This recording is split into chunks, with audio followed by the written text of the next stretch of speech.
I'll get some more plants. I'll build on this greenhouse vibe. I'll get a chair, I promise. Yeah, you get a chair, Sumi. That would be a starting point.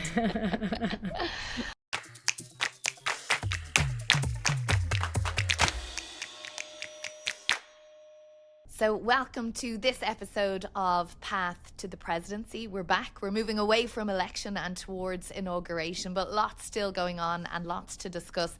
And we are absolutely delighted to have a colleague with us today who hasn't been on this podcast before, but hopefully will again. Nada Tawfik, our New York correspondent. Hi, Nada. Great to be with you guys.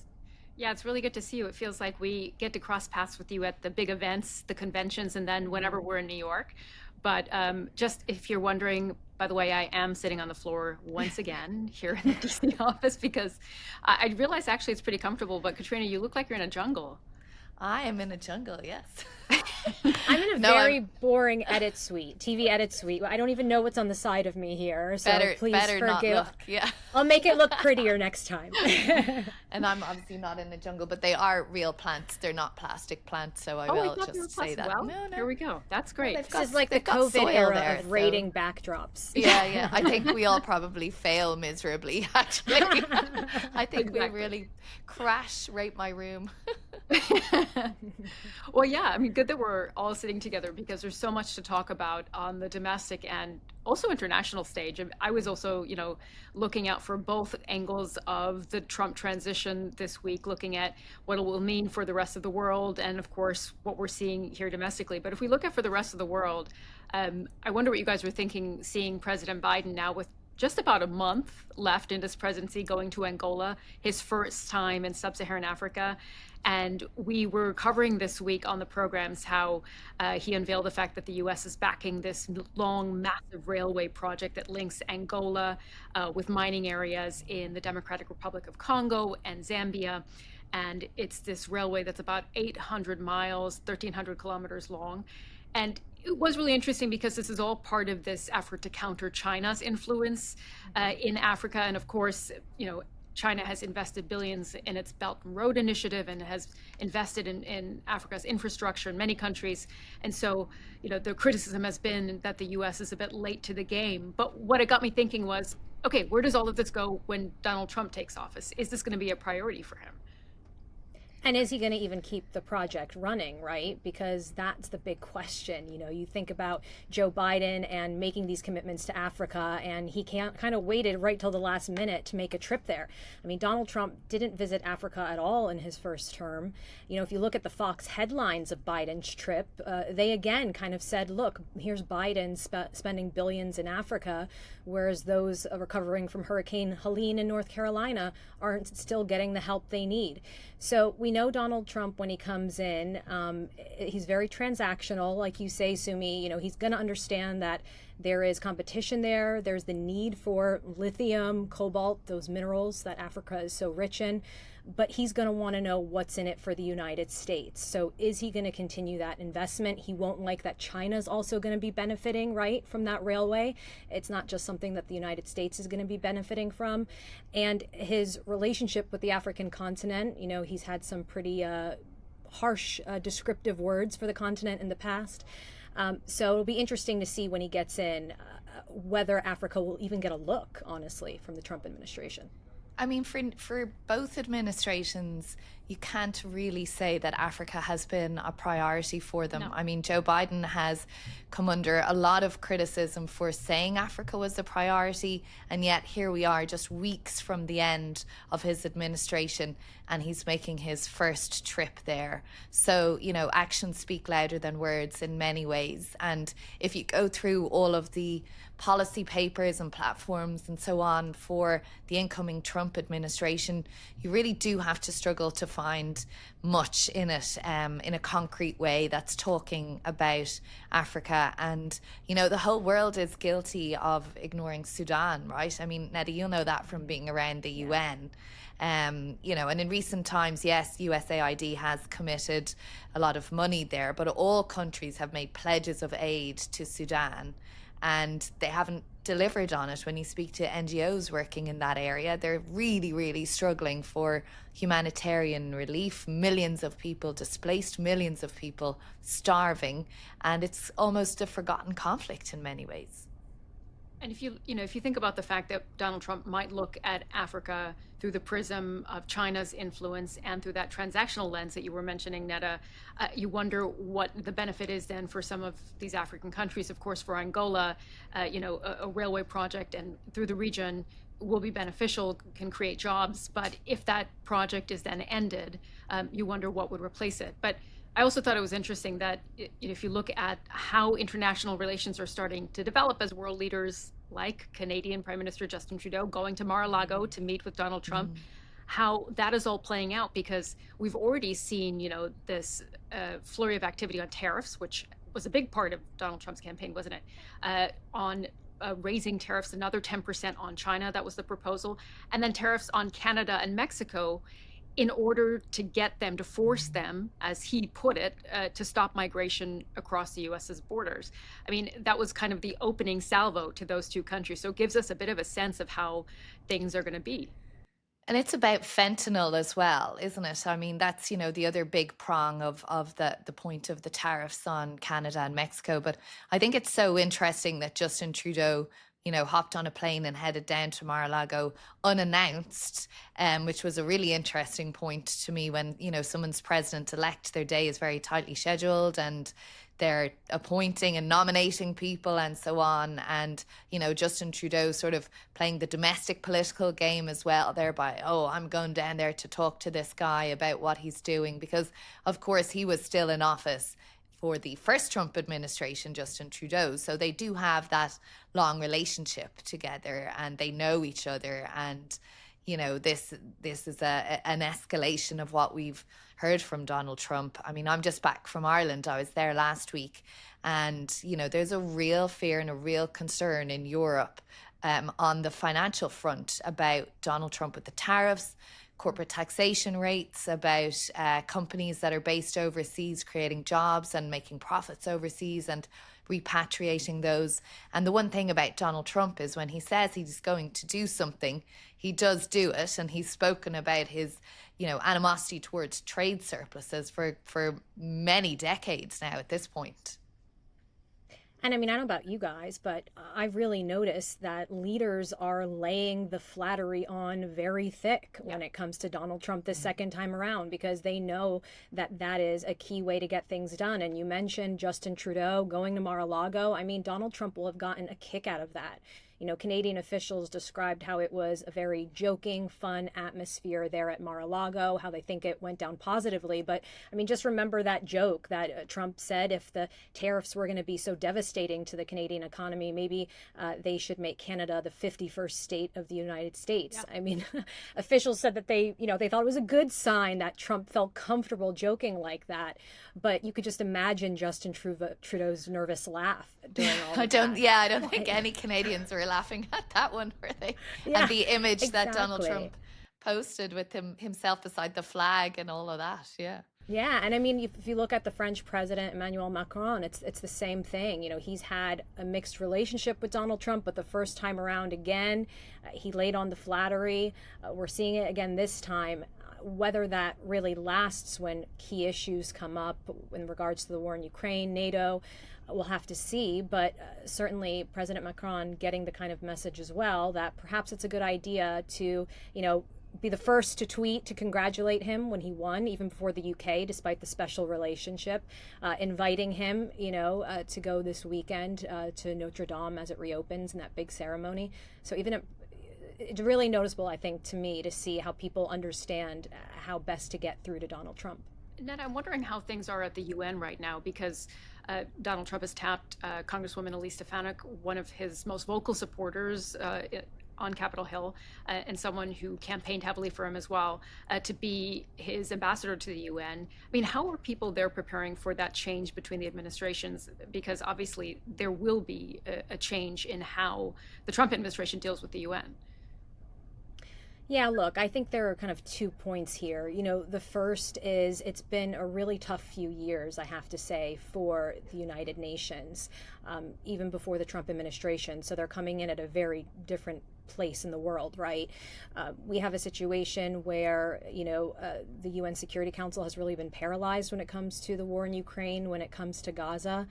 You have accusations of hypocrisy flying around constantly between the US, the UK, France, and Russia and China, for example.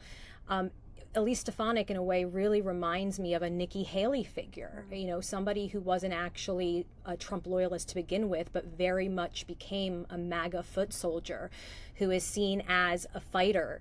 It's interesting because many people questioned why she would want to leave Congress and head to the United Nations. She doesn't have much foreign policy experience the way Nikki Haley didn't, and she was kind of seen as a rising star, so many thought politically, actually, it would help her to have those fights in Congress instead. But perhaps she wants to shore up those foreign policy credentials. Nikki Haley was only there for 2 years. That's not unusual for UN ambassadors, but perhaps you could see the same thing with Elise Stefanik, coming in saying she's taking names for Donald Trump, that the world has to, fall in line behind the United States. But she's going to run into, I think, many issues. One of Nikki Haley's successes was getting a few Security Council resolutions, increasing sanctions on North Korea, for example.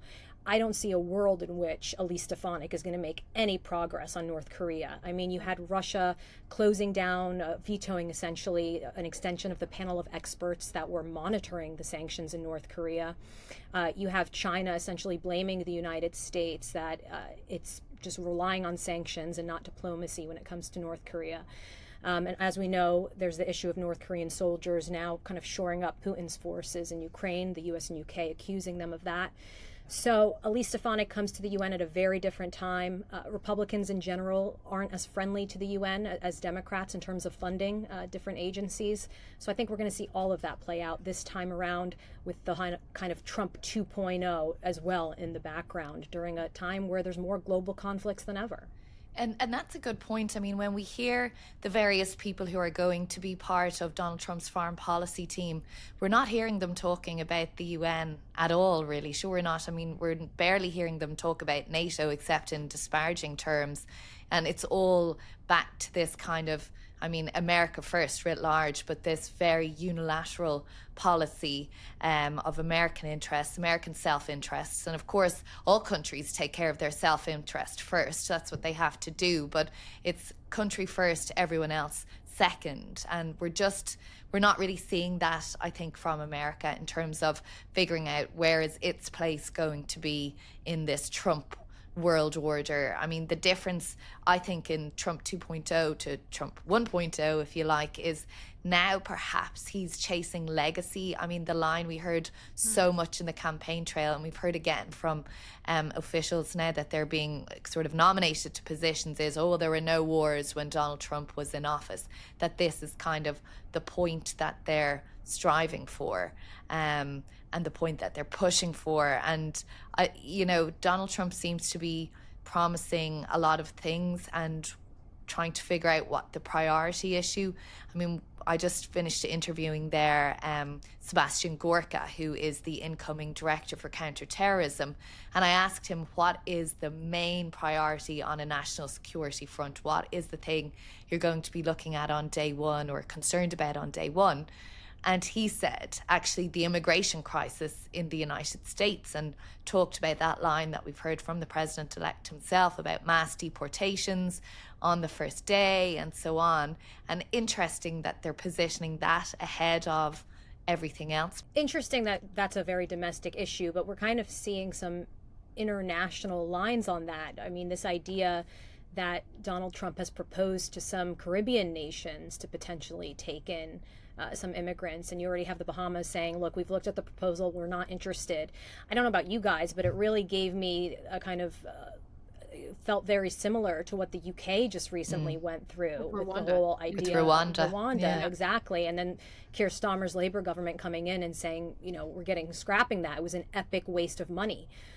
So again, Donald Trump, it's all about the money, right? When it comes to immigration policies and how to actually implement these plans, I think there's going to be a real focus on that moving And I think, forward. when you say, Caitríona, when you say it's about legacy, I think it's also very much what we've seen from the nominees for this Trump administration. It's also very much about actually implementing the agenda. We've heard time and again that during Trump 1.0, his inner circle felt that he was hamstrung by a number of people in the quote unquote institutions that were holding him back. And if you look at the types of picks that we're seeing this time, these are people who are not only 100% Donald Trump loyalists, which is very important to him and to his team this time around, but also people who have vowed to quote unquote clean up the agencies that they will be leading. If you look at someone like Kash Patel, who's a pretty controversial pick to lead the FBI, he's talked about using the authorities of the government to go after who's called enemies with a list of people that he's named or considered enemies of the state. And so, these are people who I think he hopes, from what we see from Donald Trump, will do his bidding far more than during the first term. And I guess what will be interesting in the weeks ahead as well is how many of them do get confirmed. We saw this with Matt Gaetz, the struggle over his confirmation, then he dropped out. Now the attention has moved to Pete Hegseth for Defense Secretary. Can he get confirmed? Right now it's very much up in the air. Think about somebody like RFK Jr. as well, where there's still a lot of questions being asked. I saw Mike Bloomberg, the former mayor of New York, earlier this week, putting a call out to Republican senators in a speech saying, do not confirm RFK Jr. because he's a vaccine skeptic and he would cause damage to our health institutions. So at the moment, it looks like a number of the picks do have an avenue to get confirmed in the Senate, but there are a few where it's still very unclear. Yeah, Pete Hegseth is an interesting one. The last few days, he's been around Capitol Hill, as has J.D. Vance, the vice president-elect, trying to get the support. And there are many Republicans who are speaking kind of quietly and on background about, not being happy about any plan to sort of rush through Pete Hegseth.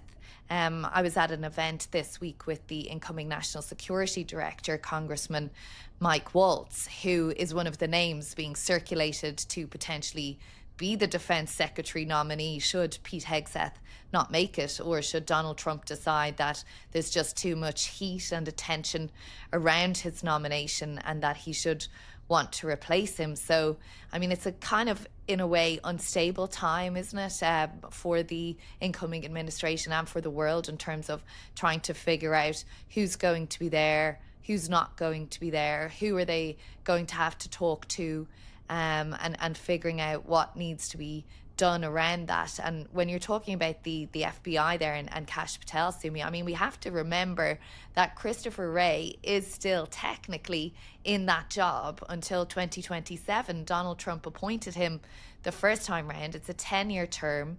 He hasn't given any indication that he's prepared to resign. So, it would have to be up to Donald Trump to potentially fire him, which is something, speaking to people within the Trump administration, that he's potentially prepared to do at 12 on the 20th of January. And that leads us, I suppose, to this other issue of the pardons, right? And that huge issue, a huge decision that Joe Biden took this week to pardon his son, Hunter Biden, having said he wasn't going to do that.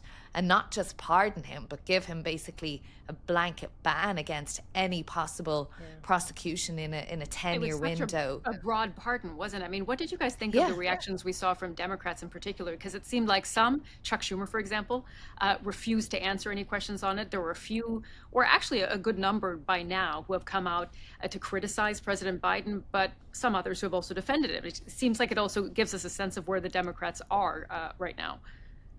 Yeah, I thought Michael Bennet from Colorado making the point that this is just going to further distrust in the criminal justice system. I think he kind of got right to the heart of the matter, right? Because ultimately, if you have now Democrats and Joe Biden with that pardon saying that raw politics has infected the process, that there's no other way to look at Hunter Biden's case, well, doesn't that sound exactly what Donald Trump has been saying about his cases all along? And what we saw was Donald Trump's legal team actually using that in his New York criminal case, the only case that went forward, the only case where he was convicted. It's, of course, not a case that was brought by the Department of Justice. It's a New York State case, but nevertheless, they have actually argued that former DOJ officials went over to the New York District Attorney's office, that this has always been about stopping him getting back into the White House. And they say that if Joe Biden is making these comments about the Department of Justice and the legal system, that it just proves that they've been right all along. So that was quite something to see written to a judge. I mean, we often see in these legal filings by Donald Trump's team them sticking in things for political purposes as well. You can almost understand that Donald Trump kind of wants them to insert these things in. And of course, their bigger argument is one about presidential immunity. But that aside, it does show that this is now the pardon issue. What you said, Caitríona, about this just blanket pardon of 10 years, not a specific, crime even listed, how that has, it's unprecedented in how the pardon's been used. And that could be something that we see moving forward with Joe Biden with others. I mean, there's talk about Democrats shielding other people from preventative pardons, like Dr. Fauci, for example, for his role in the COVID pandemic, and Senator-elect Adam Schiff from California, Liz Cheney. It seems like the gloves are off. It's open season now. But it is exactly that point, Neda. It's hard to see beyond it being an acknowledgement by Joe Biden that the Department of Justice can be weaponized, and that he, you can't separate the fact that he is the father of an addict, and, would any parent do anything they can to keep their child out of jail? I mean, yes is probably the answer, right? Particularly if that child is an addict and clearly needs help and support and so on. I think if we're honest, Joe Biden probably saw that Donald Trump was quickly seeing his legal troubles swept aside, and felt that, there was no loss on his end. He's leaving. He's no longer going to be president. No loss to, protecting his son. And I think that's why we also saw some Democrats say this was an issue that kind of put the personal above principle here. The fact that Biden had said numerous times he wouldn't pardon. Exactly. But if he pardons those people we've just been mentioning, like Liz Cheney and Dr. Fauci and so ever, in this same preventative way, that I think takes the American political system onto a different level entirely. And I mean, you can have a bigger conversation about should presidents have pardoning powers anyway? Does that make them too sort of godlike? And, traditionally they've been used in a way to kind of erase the record, right? As like an apology for people that were convicted of things that are no longer crimes, or there were very sort of specific, sensitive reasons to it. But this is just something totally different. Well, that was what Neil Katyal, who's a former U.S. Solicitor General in the Obama administration, we had him on our programs this week, and he said, look, I think generally the pardon power has to be reformed to actually reflect what it used to be used for, which is exactly what you said, Caitríona, for pardoning specific offenses. And if you look at the way that Donald Trump used his pardons, you can, of course, raise many questions about what he chose to pardon and for whom, but they were targeted for specific offenses that those people committed, whereas as we all mentioned here with President Biden's pardon of Hunter, again, it's this broad kind of sweeping pardon. And if we were to do so preventatively for Dr. Fauci, for example, it is a completely different game. And it might raise those questions again of, okay, should this power be revisited? But it doesn't look like that would be likely, of course, anytime soon. With Donald Trump now entering the White House, he'll be keen to use his pardon power in his second term. Both parties will say it's a privilege we should have because the other had it during their term. I wonder, does Joe Biden pardon himself or pardon Donald Trump? I've seen a lot of chatter about that. I just think this country is so politically divided and toxic that I don't think Democrats would look too kindly on Joe Biden doing that. No, that doesn't look very likely at this point at all. But it looks like that's all we have time for, guys. Yeah. But it's been this was great. Great to Thanks chat. Great to have you with us, Neda. Yeah, Thanks so much, You'll Neda. have to come back and tell us more. Anytime. Bring us the scene from New York. I'll get a better backdrop next time, promise. City skyline. Yeah, I'll get some more plants. I'll build on this greenhouse vibe. I'll get a chair, I promise. Yeah, you get a chair, Sumi. That would be a starting point. Okay, see you guys soon. Bye. Take care. Bye-bye.